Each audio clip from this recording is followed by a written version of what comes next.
It's currently the #1 drama on Netflix worldwide. In Korea, Korean dramas are so strong that it was on the top of the list for a while, but now it's down. It's an authentic espionage drama with serious action and no laughs. The title, Night Agent, made me wonder if there really is such a device. It's a special phone that comes in when the FBI and the White House need to be in close contact, but can't get through. It's not a wiretap. It's not a cell phone.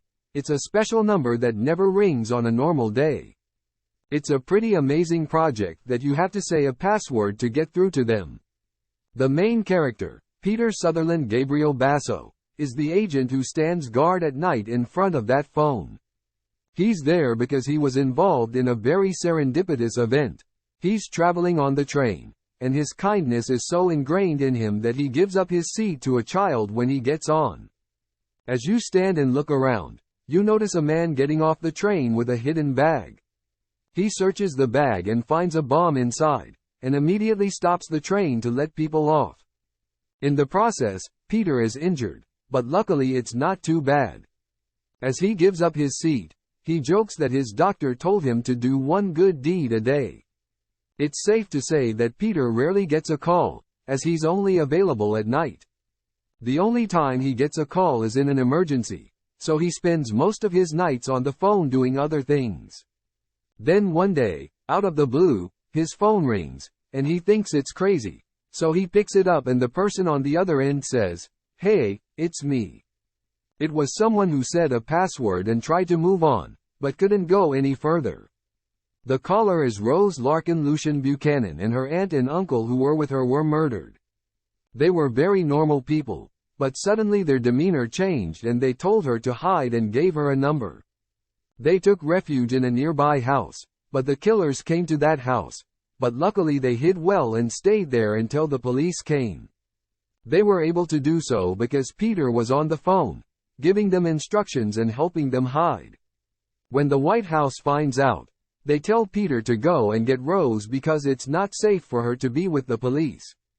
Peter agrees and sets up a live feed from his house and goes to Rose. Rose asks him how he can trust her, but he agrees to go with her because they have a connection over the phone. They get in the car, but the killers somehow know and chase Peter's car. They manage to escape and go into a house, but it's not safe. How can they trust that they can stay there because the killer knows their every move? And then Peter tells them that he's rented a house on Airbnb under an alias. So now we know that Airbnb can be used to rent a house that no one knows about. Peter is watching his house live and realizes that the killer has broken in. The killer somehow haunts Peter and Rose wherever they go.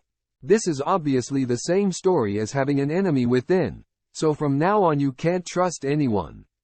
Peter's in the FBI and he works for the White House, so he's dually affiliated, but he's totally the last of the last. He doesn't have access to high-level information. He's just an agent who goes where he's told to go and does what he's told to do. From this point on, Rose and Peter can't trust anyone, and there are killers everywhere they go, so they have to rely on themselves. There hasn't been a lot of authentic espionage action movies lately, and I think that's what makes it so exciting. It's a very deliberate, one by one, slowly unraveling of why this happened. Rose is initially dumbfounded by what's happened, but slowly gets to the heart of the matter with her smarter head. Peter puts himself at the center of the action and takes on the shady characters on the government side. Along the way, there's a character who has nothing to do with Peter and Rose, and they slowly become connected. I think it's a completely compelling drama to watch. I can definitely see why it's the #1 drama in the world right now. If you don't miss it, it will be especially interesting for those who like this genre. Genres: espionage, action, politics. Director: Sean Ryan. Release date: March 23, 2023. Country: United States. Cast: Gabriel Basso and others. Based on Matthew Quirk novel of the same name. Streaming Netflix.